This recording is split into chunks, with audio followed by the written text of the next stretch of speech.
As the title suggests, last week, I received the news from my doctor that I'm getting unalived from lung cancer. It turns out that getting into smoke since I was 15 and then increasing it to 3 packs each day a few years ago was a bad idea. Stupid, I know, you don't have to tell me twice. I didn't think it would come so soon though. It's stage 4, and as of now, I have only months to live. Please don't feel bad for me. I've done nothing good in life, except having my daughter, to really be sad about losing me. I have no family because I grew up in the foster system and aged out at 18. My daughter's father is in prison for serious crimes, and even if he got out, he wouldn't be allowed to be in her life. My daughter is only 3. We don't live in a good area, and when I go to work, I have to leave her with an elderly neighbor who always gets her name wrong every day. I don't want her to grow up like I did, in that foster care system. I feel like it's the reason why I messed up, and did nothing good with my life. Yeah, I know it's not the only reason, and my own stupidity caused most of my issues, but if I just had some family or a support system to keep me in check, it could have been better. I just want to give her some chance to have a better shot than I did. The thing is, I do have an idea for who could take care of her. One of my closest friends is a co-worker at my job, and she's amazing. While I'm at the bottom of the job, like if they need to lay off people, I would definitely be the first to go, but she's their prized worker and makes serious money. She has a good husband and a kid. I want to ask her if she would be okay with adopting my little girl once I'm gone, but I know it won't go well. The thing is, my co-worker and her family are dark-skinned, and my daughter and I are light-skinned. We both have blue eyes and can't tan. There is no way I can ask my friend to adopt my daughter and force her to deal with the kind of issues that an adoption like that will bring to her family. But then that just leaves my little girl to grow up like I did, in an awful system with only a will of about $1,000 to help her and a necklace my mother had that I'm going to give her. I don't know if I should just ask my close friend if she is willing to take my daughter, or just suck it up and try to work as hard as I can to get as much money into my will for my girl, but either way, I failed as a mother, and that is a regret I am literally taking to my grave. Edit. Okay, I reached out to her and we were able to set up a place to meet. It's some simple, cheap bakery where you can eat inside. I'm going to ask her if she can adopt my daughter. That way, if she says no, I can have more time to go to an adoption agency near us. Thank you for the support, everyone. Update 1. A day after my post, I was able to meet up with my friend, and after telling her about my diagnosis, which is something I haven't shared with anyone at work, I asked her if she was willing to adopt my little girl. She was shocked and tried to comfort me about my diagnosis, but she told me she couldn't give me her answer right then and there. Turns out, she does want a daughter, but something happened in her second pregnancy that caused her issues, and I don't feel right sharing the details. So, she does want to consider adopting, but she first needs to talk to her husband and discuss the planning if he agrees. I understood since it was a significant change in their family. I said okay, and after we ate, she gave me a hug and told me she will miss me. This is embarrassing, but I actually started crying. I also began making the emails. A user gave me this idea, and I thought it was amazing. So, I created an email for my daughter and started pre-recording videos for various things. It's nowhere near ready, but I already have some ideas and recorded some videos for her birthdays and significant life events, like first crushes, prom, and her first job. Sadly, I realized while planning it that most of the videos will be don't do what I did kind of videos. My friend reached out to me a few days ago and said that after having a long talk with her husband, they are both considering it. Apparently, they do this thing where, after discussing a significant change in their lives, they'll come to an agreement and then wait for a while. If they're still on the same page, it sounds like a good idea.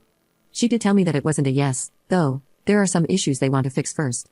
She said that while they both really like the idea, they barely know anything about my little girl. Her husband and 6-year-old son haven't even seen her, and while she has seen and heard about her, it's from me, so she told me about a plan they came up with. For the rest of this month, I'm going to have to get up 2 hours earlier than normal to drop off my daughter at their house, so her husband can watch over her as he works at home, then I'll go to work with my coworker. This way, her husband and son can get to know her. She also said she wants us to celebrate Christmas with them, so that's something to look forward to in the future.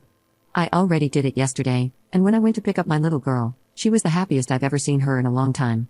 My friend's husband said that they got off on the wrong foot initially. She was really scared sometimes and didn't want to play with their son yet. However, since it was their first day, he thinks she'll get better.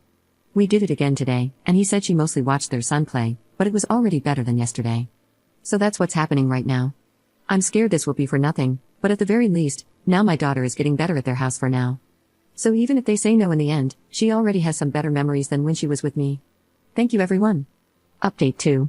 I'm back again. I'm sorry for being gone so long. A lot has happened, and this will be my last post. First, I started feeling really sick days after Christmas. My entire chest was hurting, like someone was hitting it with a hammer over and over, and I was coughing up a lot of liquids. My best friend was terrified that I had caught something, because the doctors had said that getting sick right now could be fatal, so we had to go to the doctor. Thankfully, I didn't catch anything. It was just the symptoms getting worse. Also thankfully, at the time, I was still at work, so I didn't have to pay much for the bills. Yeah, that was another terrible thing that happened to me recently. After that trip to the hospital, my work called me in privately. Remember how I said that if something were to happen, I would be the first to go?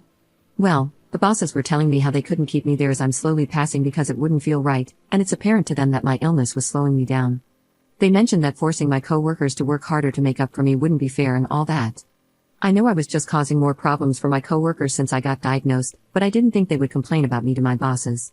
I'm so stupid for that, of course. I was being a pain. I was hoping to still be with them until the end of the month so I could make rent, as I had barely enough money for bills, rent, groceries, public transportation, and the hospital bills. On my best friend's side of things, after testing out caring for my little girl for a few weeks and spending a big holiday with them, she and her husband agreed to adopt her. She was telling me about some of her plans, and I told her it would probably be for the best that my daughter moves in with them. She asked me why, and I told her our work fired me, and I wouldn't be able to care for both of us with so little money. She told me we both could move in with them. They have plenty of guest rooms I could occupy. I swear I tried to say no. Her family was already doing so much for us, and I felt like this was too much. She told me I could be a huge help for them living there during my last months. Her husband could use the help looking after her as he works. I can help them decorate and fix up her new room, and show them the foods my daughter likes to eat. So, I promise I'm not going to be a bother to them, and we are hard at work getting the needed papers together for the adoption after I'm gone. Besides, me living there could help my little girl become more comfortable in her new home, and her family is so well off that they even have a personal family lawyer. When I haven't been feeling sick, we've been working with him to make sure the adoption goes through. Okay, after all of that, I do want to share some other fun news. Christmas with them was probably the best Christmas my daughter and even I have ever had in our entire lives.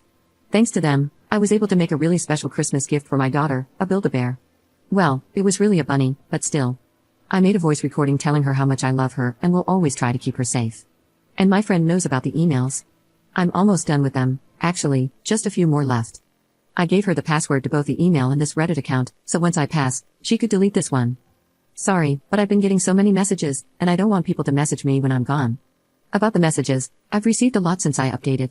Apparently, my story was shared on TikTok, and that's cool. It's weird, I've gotten so many people reaching out to me and messaging me, wanting to talk. I've never had that happen in my life. It's funny how it happens once time is limited. Many are saying that if my friend said no, they would love to adopt my little girl. Thank you, but thankfully, my friend did say yes. However, if you still want to adopt, please reach out to a foster care system in your state. There are still children struggling in the system going through what I did. Give those kids the life I could never have. I've also had some saying they would love to pay me money to help. Please don't bother. Sorry, but it feels weird accepting money. My entire life, I've worked for everything I've had, so it feels wrong accepting money and help from strangers just because I'm passing. I do want to address a few messages I've gotten about race. Most were about why I cared about my friend's family and me and my daughter's race being different. It wasn't a lot, but a few called me a racist for caring about that. I want to say that my nerves about that aren't because I think my daughter and I being white make us better than my friend, far from it. I've seen a lot of stuff in the system and talked with other kids of different races, and those kids of different races were put into care with people who were also a different race from them. They would tell me the problems they faced from the parents, not that I'm scared my friend will do that, but also from the outside world. Being called names and insulted, one kid told me how she got screamed at by some older lady at a restaurant, and the parents did try to get involved, and it got into a nasty fight. So yeah, I was scared her family and my daughter would face the same bigotry the foster kids I knew from before faced, but I can't let my fears about some bigots ruin my daughter's chances. Anyways, this will probably be the last time I'm going to post on here. I don't want to waste my last days. I thought about taking up painting again, actually. I used to paint when I was in high school before I dropped out, and once in the same school, we read a classic book about a world where books are banned. I don't remember a lot from the story, but I do remember at the ending when a character said you didn't waste life when you make something to leave behind. That always stuck with me. I want to paint something, maybe my friend could hang it up or keep it in their attic, but as long as I've left something behind, my life wasn't for nothing, right? I also need to help my friend's family and my daughter settle into their new lives. Thank you to everyone for your kindness, and goodbye. Update 3. I've written and deleted this post so many times. She asked me to update you all when she passed, yet I couldn't until now, and for that, I'm sorry. We buried her 2 weeks ago. My co-workers, our family, and even some friends she made over her life, with whom she managed to keep in touch, showed up to her funeral. When she saw the prices of a casket and plot of land in the cemetery, she had a panic attack, so we told her we'd go with the cheapest options. We lied about that. She deserved a good funeral and a nice resting place. Her name was Michelle.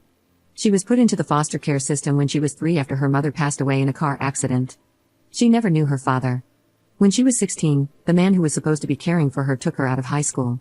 She found out she was pregnant by him when she was 18, and it was discovered he had horrible images and videos of children on his computer, leading to his arrest. Ever since, she worked tirelessly to make ends meet for herself and her daughter. She got a job at our workplace just a few weeks after she turned 19. I only discovered a few months ago that she actually lied to get the job. I asked Michelle why she did that, and she responded, "Why would it be a big deal? They taught me everything anyway." That is the Michelle I knew. It shocks me to read over her messages she left behind, seeing how little she thought of herself.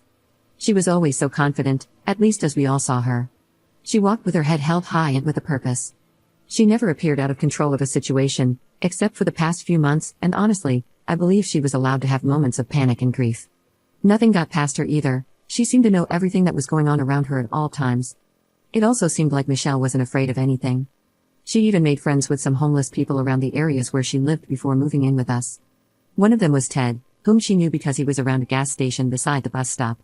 Before her cancer took a turn for the worse and she was taken to a hospital, she asked me to drive her there. I thought at the time she wanted to see some familiar sights. But instead, she walked into the gas station, bought a sandwich, and then walked around the side and handed it to Ted. Ted showed up at her funeral. I don't want to describe her last few weeks when she was alive. It was in the hospital, and she was so weak and frail. Just not like her. We visited her as much as we could. Our children hated seeing her in such a state, though. All of us did. But we couldn't just ignore her and leave her behind. I wonder if it was the right thing to do, though. During our last visit, I just had a feeling it was the end. She was asleep when she finally passed on. She had gladioli and poppies at her funeral. We all loved the meaning behind the gladiolus flower, and she picked poppies because she loved calling our daughter her little poppy. We painted little poppies on her bedroom walls. She keeps asking us where her mother is and always sleeps with a bunny Build-A-Bear Michelle made. Michelle never got to finish her painting, but I think that makes it more special. We're going to hang it up in our daughter's room when she gets older. The emails are finished, and she's going to see her first one on her 4th birthday. We have all the letters and recipes she was able to write down tucked away in a safe location. Like the painting, we'll give them to her as she grows older. We also were able to apply for full Social Security survivors benefits for our daughter, and we'll be putting those into a savings account for future college or life use. That's all I can think of right now. According to Michelle's wishes, I'll be deleting this account in a few weeks. My husband and I promise we'll raise our daughter to the very best of our ability and make sure she is as loved as Michelle loved her.